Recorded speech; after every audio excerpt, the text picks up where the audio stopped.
Good morning everyone. আজকে সরস্বতী পুজো।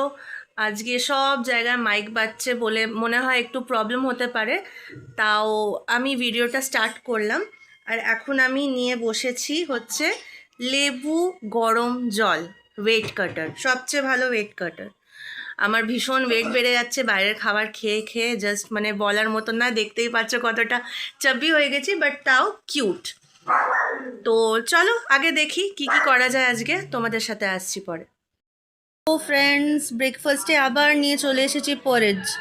আমার just ভীষণ ভালো লাগে, আমি মানে পারি না জাস্ট নিজেকে রেসিস্ট করতে, এত ভালো লাগে এটা খেতে। কি কি পছন্দ করো নিশ্চয়ই জানিও আমাকে। চলো খেয়ে নিই আগে আমি।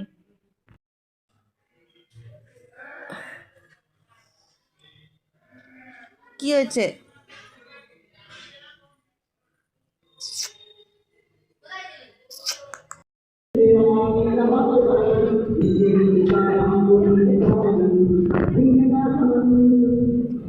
আমাদের পাড়ায় হচ্ছে সরস্বতী পুজো, এখানে গান গাওয়া হচ্ছে, অনুষ্ঠান হচ্ছে, সুন্দর বেলুনস দিয়ে সাজানো হয়েছে, ঠাকুরটাও ভীষণ সুন্দর হয়েছে।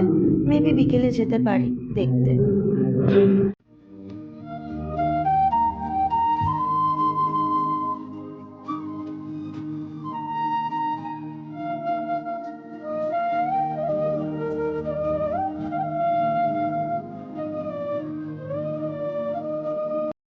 চারিদিকে ধুমধাম করে সরস্বতী পুজো হচ্ছে, আর বাড়ির পুজো হবে না সেটা কি কখনো হয়?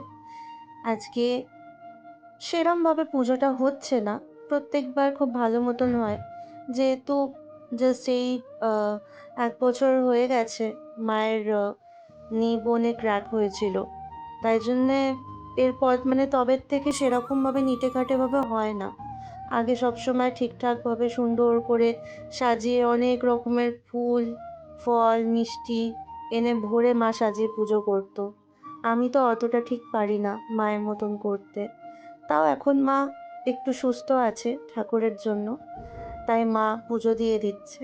তোমরা দেখতেই পাচ্ছ ফুল, মিষ্টি, ফল দিয়ে সাজানো যতটা সম্ভব হয়েছে। তোমরা সবাই নিশ্চয়ই বাড়িতে পুজো করছো, সব জায়গার তো রিলস দেখছি, বেশ ভালোই লাগছে দেখতে।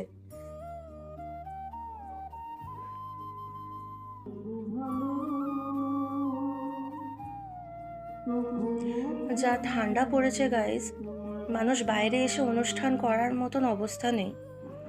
দুপুরবেলায় তাও সবাই বাইরে ছিল, এখন কেউ বাইরে নেই, নিচের ঘরে সবাই মিলে বসে গান বাজনা করছে। দেখতেই পাচ্ছ কত সুন্দর করে সাজানো হয়েছে। আমার শোল্ডার পেন বলে আর বেশি গেলাম না, মাকেই পাঠালাম। মা গেল মিষ্টির বাক্স আর 101 টাকা দক্ষিণা নিয়ে ঠাকুরের কাছে দিতে। পাড়াতে ঠাকুর এসছে বলে কথা, দর্শন করব না, এটা কি করে হয়? চলো গাইজ, ভিডিওটা যদি তোমাদের ভালো লেগে থাকে please like and share and subscribe. Take care, good night, see you all.